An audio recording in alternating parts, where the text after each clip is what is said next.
In today's video, I'm going to talk about something really difficult.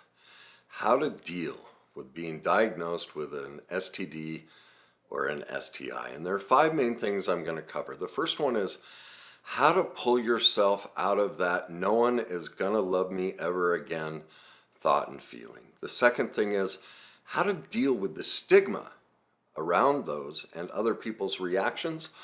Also, how to feel confident, both relationship-wise and when it comes to pursuing being sexual again. Also, how to approach dating again. And finally, how to deal with the shame and guilt. Well, the first step in this is how to pull yourself out of the no one is ever going to love me again. That's a pretty common feeling. And the first thing to recognize is we're all perfectly imperfect. Every one of us has a disease. Now, for those of you who haven't been through this, you're like, I don't have a disease. Well, all a disease is a perfect imperfection. See, some of this is about reframing. People are allergic to things, food, medicine, many different things. All of us have something in our life that is less than perfect. Well, this just happens to be your less than perfect aspect of yourself. It may limit you in certain things you can do, just like somebody with lupus or whatever condition it may be. So the first step in pulling yourself out of no one is ever going to love me again is to get into truth. You just have a perfect imperfection. This happens to be yours. I know society and everyone else judges it as somehow negative and all of that, but that's about them. I'm going to talk more about that in a minute. So the first step to pull yourself out of that no one is going to love me again is to get into truth. This is just a perfect imperfection. You're not a bad person. You're not to blame. It's not your fault. You are responsible. You made choices that ended up here, but you didn't choose this. That is not what you signed up for. This is a natural consequence of being a perfectly imperfect human. We all have things in our life that are less than perfect, that are diseases, right? Codependence, alcoholism. There's just society somehow grades things. Well, don't grade yourself. Don't degrade yourself by placing this condition as somehow less than anyone else on the planet. I'm going to get more into that when I talk about the shame and the guilt. The next step in to get through this and pull yourself out of that no one's going to love me again phase is to educate yourself. These are incredibly common. Many people have these. Studies show that half of the population will get an STD in their lifetime. Half. So just start walking around looking at people and go, they'll get one, they'll get one, they'll get one. Like, that's just what the studies show. Also, the CDC says that 1 in 5 people have an existing STI. All right? So you're not alone in this. This is just a dirty little secret. We condone so many other diseases as somehow a badge of honor, or we have tremendous empathy for it and consideration and grace for the perfectly imperfect nature of life.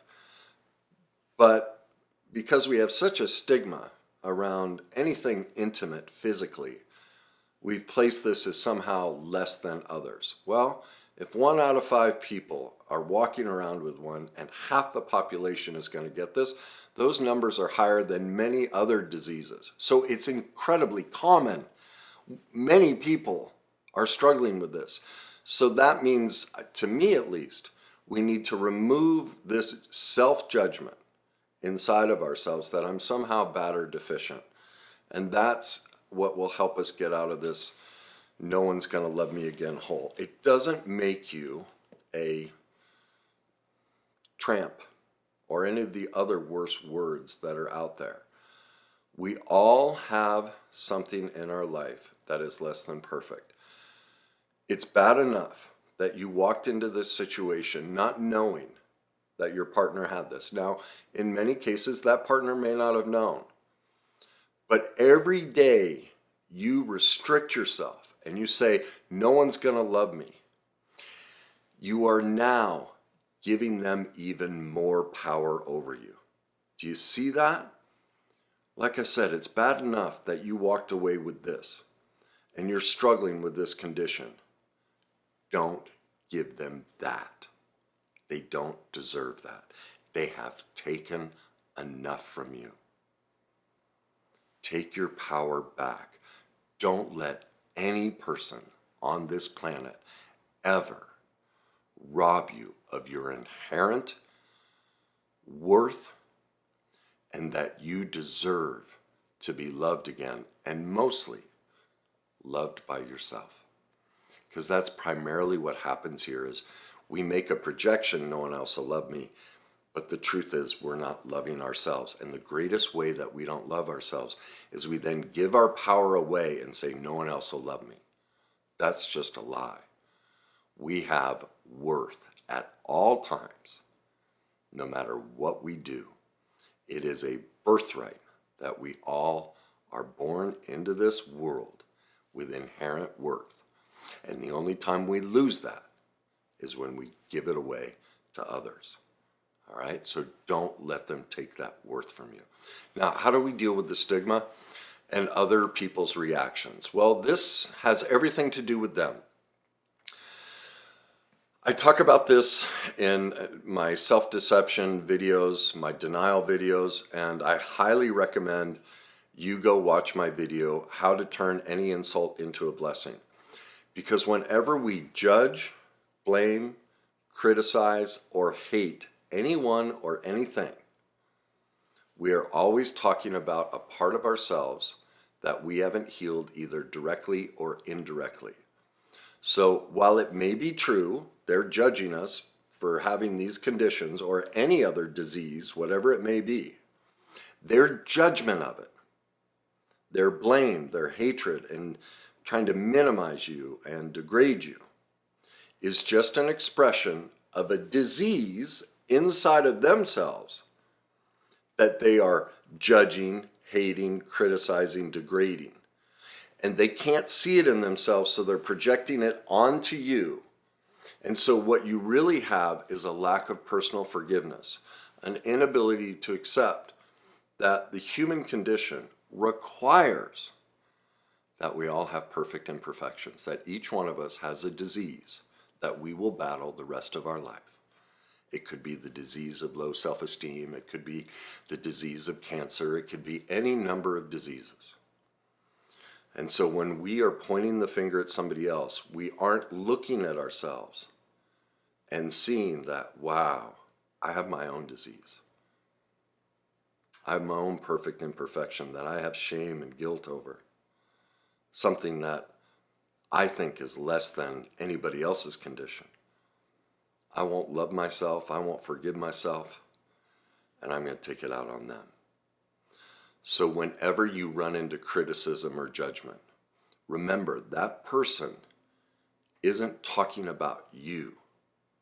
It's actually a gift. They are being incredibly vulnerable and honest and real about their perfect imperfection. Now, what gets people confused when I talk about this is they take it matter-of-factly, like, well, I don't have an STI, I don't have any of those, this isn't about me, I'm not the one with the disease. Remember, denial and self-deception and projection works in two ways, directly and indirectly. Direct is simple. If I say I can't stand men who wear suits, bright colors, pocket squares, and they decorate their house with bright colors, it's obvious who I'm talking about. Me, that's how I dress, that's how I decorate my house, okay? We can see that. So if someone says, I can't stand people with STIs, and they don't have one, that's direct, all right? What gets people confused about judgment, blame, criticism, and hate is the indirect. It's metaphorical. So they may say that, you know, like the example I always use is, I hate stupid drivers. That's how I figured all this out, was I didn't drive the way people drove that I was complaining about. But the operative word is stupid. Because see, in every judgment, blame, and criticism, there's a deep, heavy, emotional word that they ascribe to it. Something degrading. And that's what we want to look for. And so if someone judges or blames you, look for the emotional content of the slander that they throw in your face. You're stupid. You're all those terrible words. Whatever it may be, where they degrade you in some way, what they're telling you is a metaphor.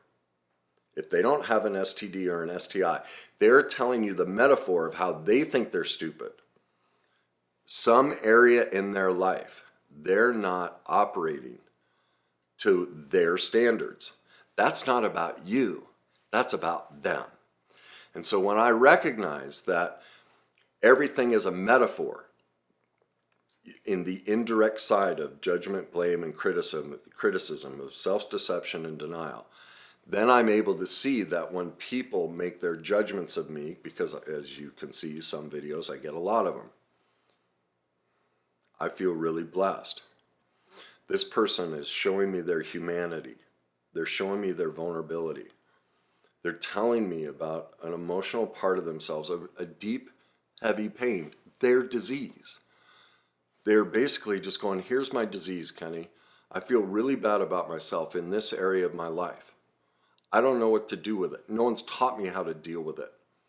Our society promotes that it's always somebody else, so I'm not even aware of it. And I can't forgive myself for it, Kenny.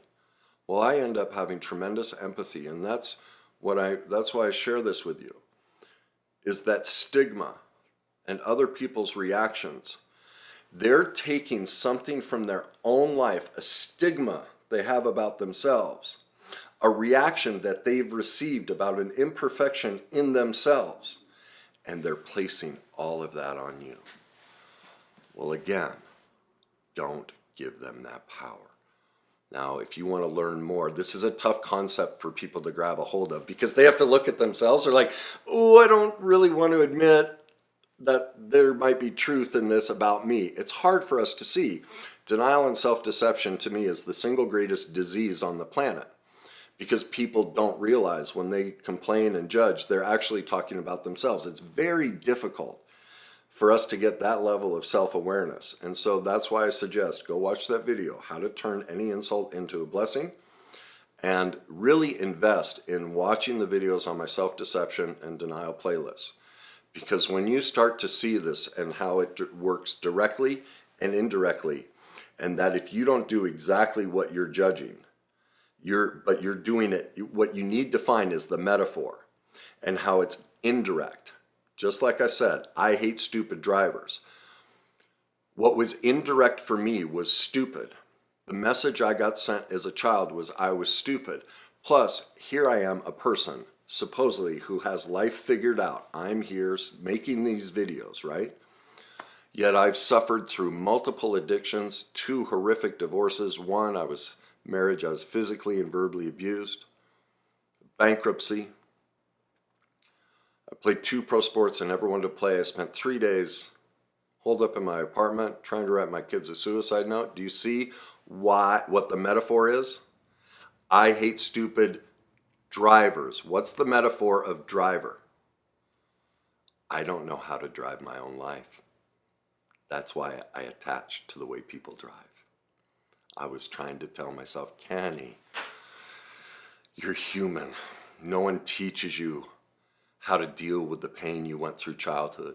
Addiction is all about childhood, unhealed pain, and an attempt to soothe it. You're trying to navigate it. No one taught you that you're going to pick spouses that'll abuse you, just like you experienced in childhood. You will relive it against yourself. You will live the worst day cycle out. You will pick sports and careers and everything that mirror your unhealed pain. All of it. That's all we ever do. Everything we're doing, we're trying to show ourselves what we need to heal. Every choice in life. That's all it is. Literally, the colors we choose, all of it. Everything we do in life is to show us the pain we haven't addressed yet.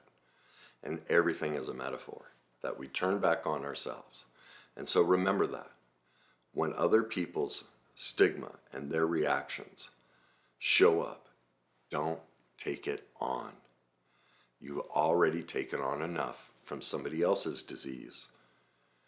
Give that back to them. Recognize it's their unhealed pain that they don't know what to do with. I'm not saying you condone it. I'm not saying you allow it. But recognize it for what it is. It's their pain. Let them carry it. Let them decide if they want to do the self-deception, denial work to set themselves free and ultimately forgive themselves. All right? So, number 3, how do you feel confident, again, both personally and when it comes to physical intimacy? Well, this is what I touched on earlier. You have worth at all times. No matter what you do, your existence as a human being is enough. You don't have to do or be anything. You already are. Even with your disease, whatever it may be, you are already enough. You are already worthy. Did you listen to all of my diseases? I have so many more than just an STD or STI. I don't have either, but I'm just saying, look at all of my diseases. I have countless. Codependence, falsely empowered, disempowered, love addict. Like, I'm an incredibly diseased person, and I have worth. And so do you. We all do. It is inherent in all of us. And so it's our job with any disease we might have in our life to recognize that it is part of being human to have imperfections, or as in this example, diseases. I am enough. We all share. It's something every one of us has, an imperfection, which I'm equating to a disease. Something we battle and we struggle with, and it strips us of our worth and makes us want to think we are not enough and that we don't have value because I have this thing. I want to swear really bad. That's a bunch of baloney. We all have worth. Everyone, even the most despicable, has worth. We are all born with worth. Yes, there are behaviors that are less than perfect, abusive, rotten, all of those things. We don't condone them. We set boundaries and consequences. Could mean jail, could mean no relationship, lots of different things. But the fact that a person is born, it is inherent that they are enough and they have worth. So the thing we have to watch out for is if there are differences between us, any of us, any difference at all, it doesn't make us better than or less than. Our differences make us equal. I want to say that again. There aren't differences that make us better than or less than. Our differences make us equal. This is one of the biggest problems, and this is the sign of severe codependence. And you'll see, look, you can see how severely diseased and codependent I am. Just watch my videos and how I go falsely empowered and act like I have the answers to everything and I'm a know-it-all. And like, it is so prevalent how diseased I am. Because I get better than a lot. And sometimes I get less than too. Most often I get better than. And in my explanations of these things. What that is a banishment of self. It's basically, that's what you're experiencing when you see me do that. And this is for anyone who gets better than or tries to rate imperfections as some are better than or less than others. When we do that, we have dropped into the narcissistic stage of childhood development. We all go through a narcissistic stage. It's very healthy. It's a requirement so we can learn healthy detachment and become our autonomous self. The problem is we all experience childhood trauma at that age because our parents are perfectly imperfect. And I know people don't like the word trauma, but trauma is any life event that leaves a long-lasting negative effect. Well, look at your life. Your life is filled with perfect imperfections, divorces, careers, all these things that are less than perfect. Well, that's all back there. And it happened at an age, and here's the other thing is, the first 7 years of life, we're in a brain state. I'm going to stay out of the science of it, but we're in a brain state where we don't cognitively think or process. We're basically in a hypnotic state where we're just downloading our parents' feelings and their attitudes about life. And so most people have no recollection of the less than perfect life experience they had. They're just stuck in it, all right? And that's where these diseases and imperfections get caught. And so when we go better than, we drop right down to that age, usually in that 3 to 6 kind of age range of a narcissistic better than. All right, that's what we had to do in that stage. It's healthy for a child to do this. And so when you see me or anyone else get better than and claim they have the answers to everything, and what's right or wrong, or they disagree, instead of opening themselves up to how these things work, what you're seeing is them drop right into childhood, into that narcissistic stage. Okay, that's all it is. All right, it doesn't make them bad, it doesn't make them less than. Everyone on this planet does it. We all have had moments where we go up like that and think we're righteous, this is the righteous position. And there may be truth to that. But our need to categorize and elevate ourselves as our imperfection being better, like, I talk about this empaths. That's an example too. Empaths see this as a badge of honor. It makes me better than the narcissist. Like you'll see that, victims and narcissists. I'm better than them. Well, you're just both perfectly imperfect. They exercise their imperfection this way. We exercise ours this way. We're both struggling and going through things. I'm not condoning their behavior, but the empath is responsible for the part they play in that dynamic as well, and they do play a part. And so do you see how whichever disease or imperfection we have, it's shared. The differences just make us the same. Not better than or less than. And so again, to feel confident personally and when it comes to physical intimacy, don't give your power away. They have taken enough from you. And don't do it to yourself by going better than or less than. Remember, maturity and moderation is here. It's not one up or one down. It's recognizing that we are all human. We are all perfectly imperfect. We all have diseases. We're all equal. And meaning we all are fighting a battle. They're different. Not one is better than the other. And as soon as we start classifying ourselves, we have taken ourselves out of maturity and moderation. We are in codependence, and we are trying to hide our low self-worth and our lack of confidence by making ourselves better than. Put ourselves here, navigate from a place of, oh, well, that's how they see the world. Well, there are times I feel, for the person struggling with an STD or STI, this would be the thought process. Well, I can see that they're judging me. Well, that makes me sad for them because I judge myself too, and I don't like it when I judge myself for having this condition. And so they're judging themselves, oh my gosh, we're equal. So this isn't about me. I don't need to give my confidence away or give my power away. They're just showing me how they struggle. Well, I'm showing them too. I'm really upset about all this. Do you see? Maturity and moderation, relationship can happen from here. There's an allowance for grace. There's an allowance for the human experience that we are all fighting a disease equally. None of us are better than, none of us are less than. All right? The next thing to remember is no one ever rejects us. It's not possible. People just choose what works best for them. I use this example a lot. If you went out to dinner and somebody chose something else to eat than you, they didn't reject you. They just chose something that works for them.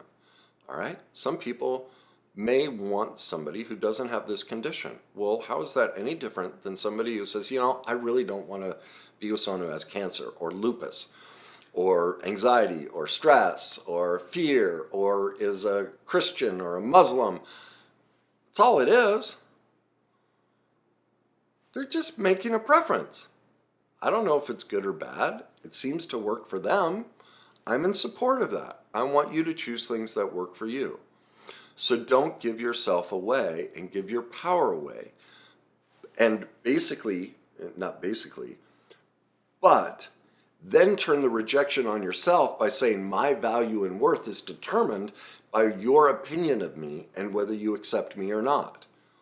That's self-rejection. Well, that's the worst of all. Again, it's bad enough that this person didn't communicate to us that they were struggling with a condition and they gave us this, and now we have to struggle with it.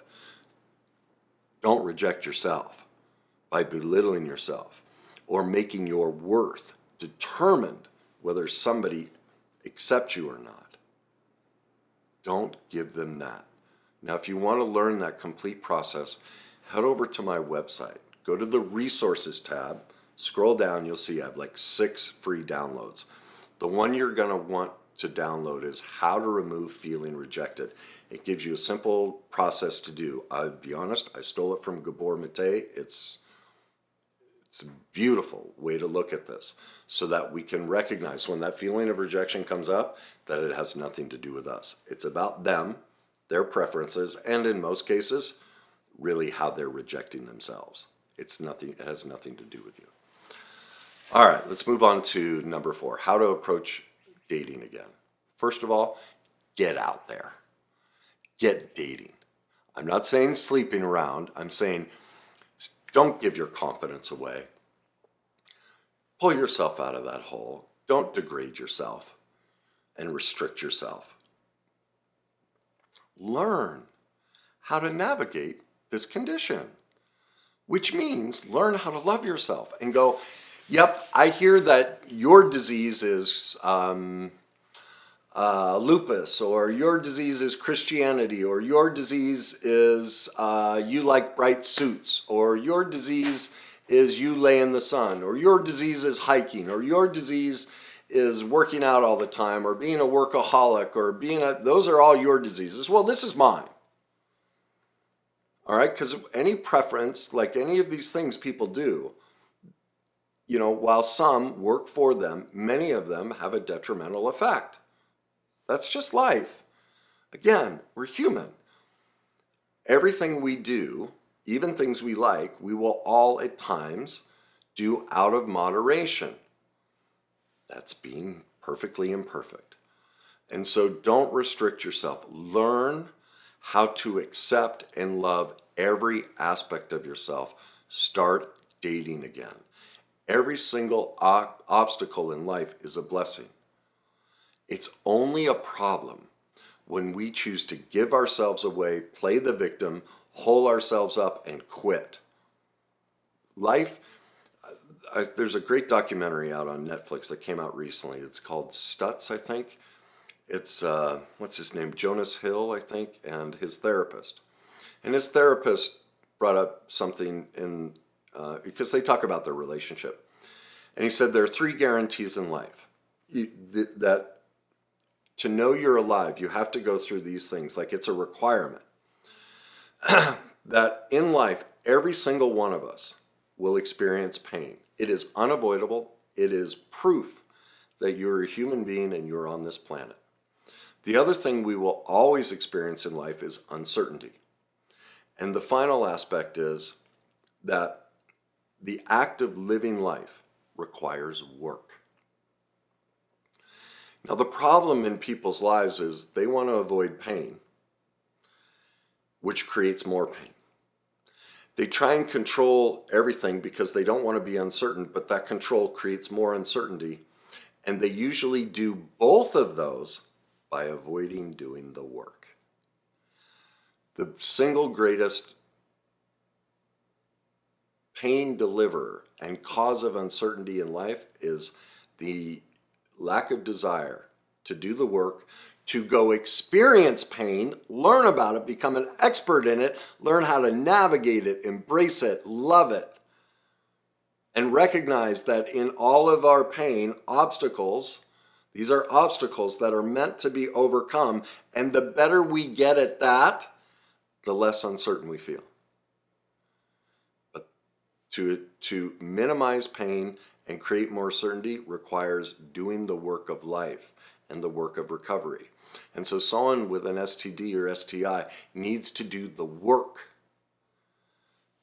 to get better at experiencing the pain by dating again, to remove the uncertainty and learn to accept this is who I am and it's okay. That requires work. Now, a suggestion when it comes to sharing this information is I always talk about gas pedals. When you meet people, we don't come right out of the gate sharing all of this information, or you can't. Like, you have a choice. You can meet someone on a dating app and go, look, before this gets too far, I want you to know I have this condition. Is that okay with you or not? You can just like lead with it. Like, I don't want to waste time. And if you just say it's a no, then we'll just move on. That's an option. Another option is to get to know somebody, learn about them, and if you feel there's a potential for connection at that point, before being intimate, to have a discussion and say, look, I really need to discuss something with you. I feel like we're getting along really well, and this has a potential for something, but you need to know I have a perfect imperfection, and this is it. And allow that person to choose. And so that's the gas pedal analogy of, is they go 5 miles an hour, I go 5. Maybe I bump up to 7, 8, 9, 10, sharing a little bit more personal information. Watch what they do. They go back to 0, I go back to 0. Oh, not going to tell them about this condition I have, which and many other conditions we have, right? Because we all have more than just this. Because we're human. We all have tons of diseases. It just depends on if you want to buy into society's judgment of those diseases. I choose not to. I choose to see all of us as perfectly imperfect, perfectly diseased, and this just happens to be yours. Well, man, I've listed off a lot of my diseases. You may not want to have anything to do with those either, all right? Well, that's not a rejection of me. You just like different diseases. Like, some people are like, no, I like that one. That one's fun. Okay, good for you. That's how I want you to approach this.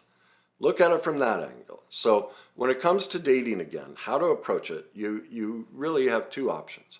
Come right out of the gate with it, or use the gas pedal analogy of getting to know somebody, and when you think it's getting somewhere, then you can have the discussion. The other thing I would suggest is if you are dating, you do decide to do that, have that discussion in person. Be direct. Be very open with them about what happened, what the situation is, and educate them. Most people don't realize that half the population is walking around with an STI. Most people don't realize that, 1 out of 5 people are walking around with an STI, and half the population will end up with one or an STD in their life. All right? They're just unaware of how common it is. That it's more common than many other socially acceptable perfect imperfections. So include that in that. Also, educate them that most of the STIs are only active during an outbreak, which is easily recognizable, can be worked around, and that this other person isn't in danger. That they're perfectly, it's no different than being with someone without one, as long as I am responsible about taking care of myself. And if there is an outbreak, I protect you, I protect me by letting that be known. Again, if that person has a judgmental response, recognize that judgment is not about you. Consider yourself lucky for a couple of reasons. One, this person, in their judgment, look for the metaphor that they're using about their judgment. They're telling you about their life and about how they see themselves, about their own pain and their own lack of self-forgiveness. That's an incredibly vulnerable gift. That's what people don't realize about criticism and judgment. We all get defensive, and I do too. But when I'm less diseased and more appropriate, I'm able to pause and go, oh my God, this person just totally opened up their soul to me. What a gift. How fortunate am I? That's the first thing I recognize. The second gift is, if this person, at least in my life, and you get to decide, you may have different parameters, but I know for me, if a person isn't aware of how self-deception and denial and judgments and all of this work, and they make that judgment on me, and they're not willing to go do the work and see themselves, man, am I lucky that you showed me how you handle these things, because that doesn't work in my life. It's not a rejection of them. Again, this is me. I get to choose which diseases I like to hang out with. Well, I don't like to hang out with self-deception and denial. You can't have a relationship. It's just not possible, because that person isn't in truth. They're not in reality, and they don't know it. Well, how could they ever love me when they're not even present in their own life, and they can't see that their judgment is a lack of love for themselves?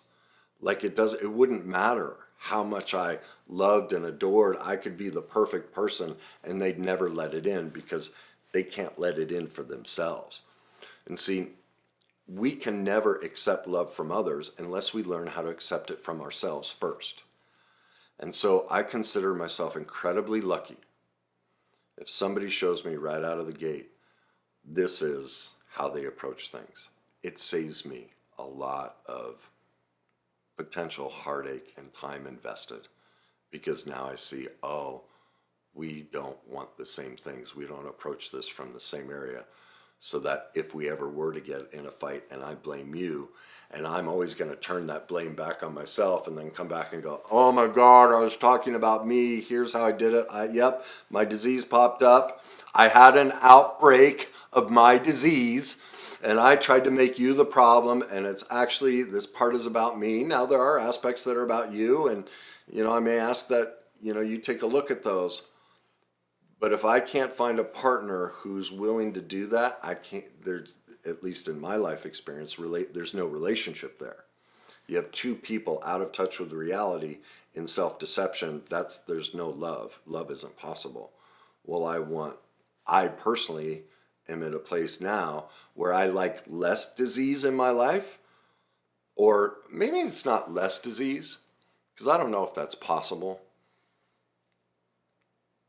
What I like is people willing to face their disease, not be perfect at it. I'm okay if they have outbreaks. What I'm not okay with is if they deny that they even have outbreaks. Now, do you see how I'm equating your condition to an outbreak? We all have outbreaks. We all have diseases. We all have imperfections. Cut yourself some slack. Get into truth. Don't reject yourself. Don't give yourself away. Don't deny yourself love from you. That's the most important thing. Love yourself. From that place, you'll find somebody who can accept your disease, and you'll have to learn to accept theirs as well. Finally, how to deal with the shame and guilt. Remember, at all times, no matter what, you have worth. You are so worthy of love. From you, most of all. Let that sink in. At all times, no matter what you do, there isn't anything you need to do or become. You already are love. You already are enough. At all times, regardless of what disease you have, you are enough. That is the primary work, if you want to pull yourself out of this, is recognizing whenever any of these conditions come up, these side effects of being diseased, of any disease, is to recognize when I have an outbreak of my disease or diseases, I still have value. I still have worth. There's no shame. There's no guilt. I am worthy.